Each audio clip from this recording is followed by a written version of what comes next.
샬롬. 주여, 이제 내가 무엇을 바라리요? 나의 소망은 주께 있나이다. 아멘. 하나님께 소망을 두고 있는데 우리의 지각이, 우리의 지혜가 부족해서 하나님 뜻이 더디게 온다고 생각할 때가 참 많습니다. 그럴 때 어떻게 할까요? 라는 도전이 있을 때 하나님은 시편 39편 1절에서 13절에 세 가지 주제로 우리에게 위로를 주십니다. 주님께서 하시는 약속, 주의 말씀을 깨달으라는 것입니다. 그러므로 두렵고 초조할 때도 하나님께 소망을 두라는 것입니다. 소망을 둔다는 것은 기도하고 간구하는 것입니다. 하나님께 기도하고 간구해서 반드시 하나님의 축복을 받아 누리시는 나와 여러분들이 되기를 원합니다. 첫 번째는 깨달이라는 것입니다. 하나님께서는 우리를 수많은 사람들 중에서 하나님의 자녀로 부르셨기 때문에 부르신 분도 하나님이시고 인도하실 분도 하나님이십니다. 근데 우리가 부르짖고 기도하는데 응답이 없거나 거친 환경이 있다 보면 이유가 있을 것입니다. 나의 문제인지 나 밖의 환경의 문제인지를 돌아보시라는 것입니다.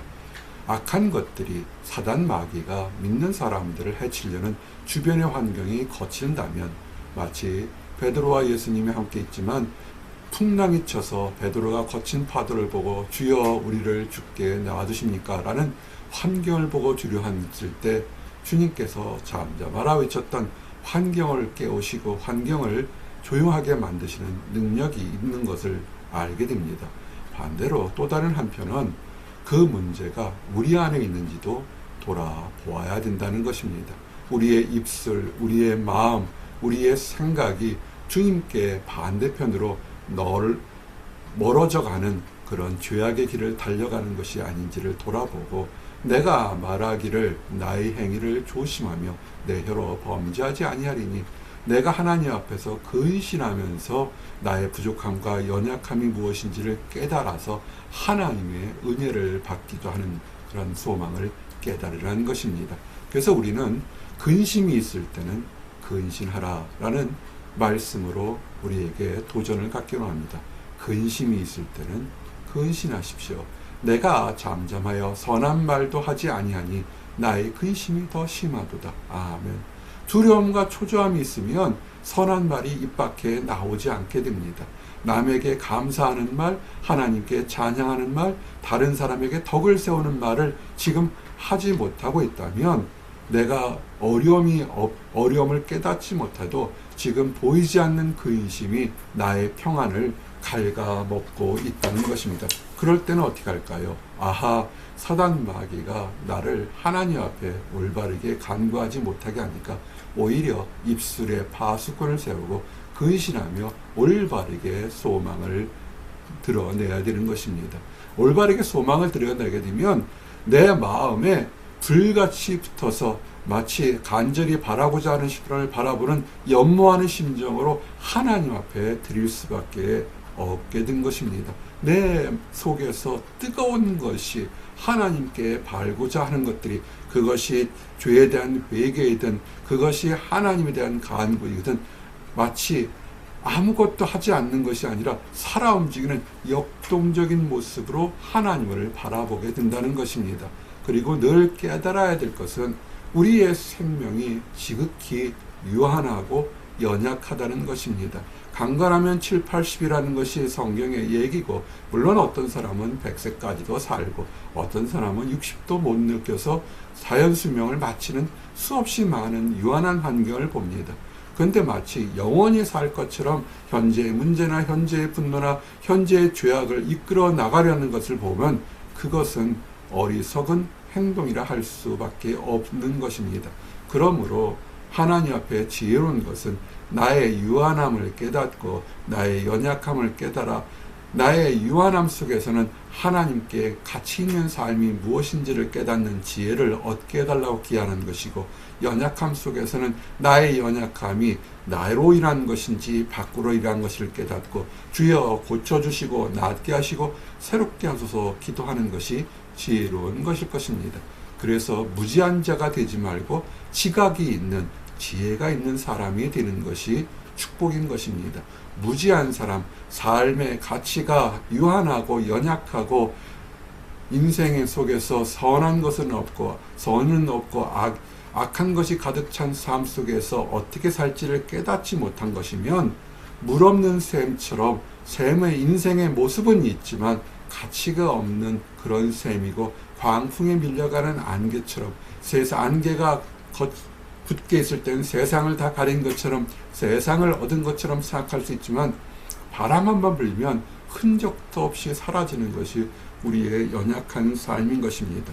그러므로 이런 연약한 삶에 집착하지 마시고 좀 더 보람 있고 의미 있고 세월이 가도 변하지 않는 삶, 그것은 하나님께 소망을 두고 하나님으로부터 받은 사명을 묵묵히 수행하는 것, 그것이 가치 있는 삶이요 세월이 가도 빛나는 칭찬받을 삶인 것입니다. 세상 것들이 헛된 것들이 참 많습니다. 돌아보십시오. 그때는 인생의 전부였던 것처럼 느꼈던 사람, 사물, 환경이 시간이 지나면 그 가치가 많이 퇴색하고 왜 그것에 그렇게 집착했는가 후회하고 안타까워하는 것들이 우리 모든 사람들이 겪는 과정일 것입니다. 인생은 참 짧습니다. 그러므로 영원히 변치 않는 하나님께 소망을 두며 하나님이 우리에게 하신 말씀을 돌아보면서 하루하루가 감사하며 살아가는 것이 좋을 것입니다. 감사하는 삶은 우리에게 비친 그림자 하나에서도 의미를 가지고 소중히 생각합니다. 떨어지는 낙엽, 부는 바람 하나에도 하나님의 섭리를 깨닫고 감사하게 생각합니다. 그러나 깨닫지 못하면 그림자처럼, 그림자는 주체가 아닙니다. 피사체입니다. 햇빛에 비치고 어떤 사물의 반사체이기 때문에 그가 주인이 될 수가 없습니다. 세상 것들이 어떤 것들이 이런 그림자 같은 걸까요? 명예나 권력이나 물질이나 탐욕 같은 거는 그림자 같아서 그것을 바라보는 사람이 생명을 잃고 죽어버리면 그 사람이 쌓은 모든 것들이 한순간에 사라지고 아무도 쌓아놓은 재물이 그 사람 것이 아니고 다른 사람들에게 흩어진다는 것을 깨달아야 됩니다. 세상의 욕망은 그림자 같아서 그 피사체가 주체가 될 수 없다는 사실을 늘 깨달아야 됩니다. 그러므로 시편의 저자도 단식하는 것처럼 내가 무엇을 바랄까요? 세상 것에서 다 유한하고 연약함이 있으면 그럼 어떻게 살아야 될까요? 그저 삶을 마칠까요? 아니면 그냥 허랑방탕하게 살아야 될까요? 허랑방탕하게 살아야 될까요? 인생의 가치가 무엇일까라고 후에마이라고 월에마이라고 질문을 던지는 사람은 그래도 희망이 있고 가치가 있는 사람일 것입니다. 그런 질문을 던지는 사람들이 얻는 대답 중에서 답을 얻은 사람이 뭘까요? 지혜로운 사람은 나의 소망은 주께 있나이다. 이것이 답일 것입니다. 내가 어떻게 살까요? 무엇을 바랄까 하는 것은 삶은 각자의 얼굴이 다양한 것처럼 다양한 삶인데 그러나 그 다양한 삶을 통해서 하나님을, 주님을 바라보는 것이 그것이 가치 있는 삶일 것입니다. 주님을 바라보다 보면 잘한 것도 있고 못한 것도 있고 뛰어난 것도 있고 연약한 것도 있을 것입니다. 주님을 바라보게 되니까 거울을 보듯이 나의 연약함을 보게 되면 어떤 고백이 튀어나오냐면 나의 부족함을 채워주시고 나를 죄 속에서 건져주시고 나를 주의 광명으로 인도하셔서 악한 것으로 조롱당하거나 회방당하지 않도록 나의 삶을 변화시켜 주시옵소서. 나를 죄 속에서 건지소서란 솔직한 기도와 간구가 나올 것입니다. 병원에 간 환자가 어디긴 아픈데 의사가 환자의 어디 아픈지를 깨닫지 못한다면 오랜 시간 동안 시달릴 수밖에 없을 것입니다. 문제를 정확히 안다면 문제를 해결할 수 있는 것, 그것이 축복이죠. 환자가 자기 아픈 곳을 잘 적어서 의사한테 얘기한다면 의사도 큰 도움이 되고 또한 뛰어난 의사라면 환자의 모습이나 행태를 보고서 이 사람이 어디가 아파서 이 모양이 있는지를 알 수가 있을 것입니다. 그런데 의사 대신 우리 하나님은 우리의 모든 것을 이미 다 알고 계시기 때문에 우리가 해야 될 것은 나의 잘못과 나의 부족함과 나의 간구를 지금 하나님 앞에서 있는 모습 그대로 드러내는 것, 우리는 이를 자복이라고 하는 것입니다. 자복하지 않고 나는 올바르고 나는 이런 이유 때문에 이런 일이 있었습니다라고 변명한다면 그것이 종양처럼 우리의 심정을 누르는 고통 속에 살게 될 것입니다. 그러므로 성경은 얘기합니다. 회개하고 자복하라. 내가 입을 열지 아니할 때 종일 신음함으로 내 뼈가 쇠하였도다. 아멘. 이것을 깨달은 다윗 같은 경우는 그래도 지혜로운 사람입니다. 문제가 무엇인지를 알았고 내가 주님 앞에서 입을 다물었더니 내 문제가 해결되지 않았다는 것을 아는 지각이 있는 사람인 것입니다. 이 단계가 반드시 거쳐가야 되는 것입니다. 문제가 무엇인지를 깨달게 되면 내가 여름가물에 마른같이 여름에 가뭄이 되어서 모든 것이 말랐는데 더 말라버린 것처럼 얼마나 황폐하고 심령이 힘들겠습니까? 그러므로 하나님 앞에서 문제가 무엇인지 솔직히 자복하고 회개하는 것, 그 회개는 또 다른 모습은 하나님께 회복을 간구하는 것입니다. 주여, 제가 징벌을 받아 당연하고 주여, 주님으로부터 응답받지 못하는 것이 당연한 것이온데 그래도 불쌍히 여겨 주시옵소서. 나 같은 사람도 주의 나라에 들어갈 수 있사옵니까? 라고 부르짖었던 그 강도처럼 하나님 앞에서 있는 모습 그대로 기도하는 것, 그것이 우리에게는 지금 필요한 것입니다. 헛된 인생에서 하나님께 소망을 두고 올바르게 기도하는 것, 참으로 인생이란 모두 헛된 것뿐이라는 것을 깨닫고 헛된 삶 속에서 가치 있는 삶, 유한한 삶 속에서 의미 있는 삶이 무엇인지를 찾는 것, 그것은 찬양하고 감사하고 주를 바라보며 주 안에서 선을 베푸는 것일 것입니다.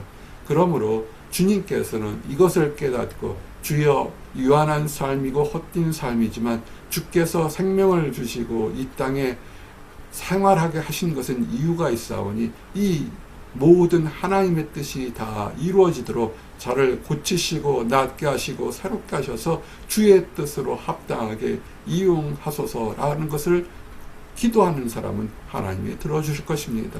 그렇게 부르짖는 사람은 인생의 주체가 자기가 아니라 우리는 순례자요, 우리는 인생의 나그네이니까 내 것이 아니라 주님 것을 빌어 쓰는 것이니까 매 순간순간마다 감사와 찬양하는 것입니다. 마치 멋진 곳을 여행한 사람이 곧 힘들고 어려운 일을 하다가 휴가를 가서 멋진 곳에 갔을 때 풍경 하나하나, 이파리 하나하나 보고 감탄과 찬양하는 것처럼 고진 삶을 속에서 우리는 하나님이 보여주시는 선물을 찬양하고 감사를 하는 것입니다. 그리고 하나님께 용서를 간구하는 것처럼 우리도 죄 지은 자를, 우리에게 힘들게 한 사람을 용서하고 주의 제비를 간구하십시오. 그리고 특별히 우리의 건강이 연약해짐을 하지 않도록 하나님 우리를 강건케 하소서라고 기도하는 것, 그것이 은혜로운 기도이고 지혜로운 기도일 것입니다. 이제 마지막 말씀에 정리되면 무엇이냐면 하나님의 지혜를 구하십시오.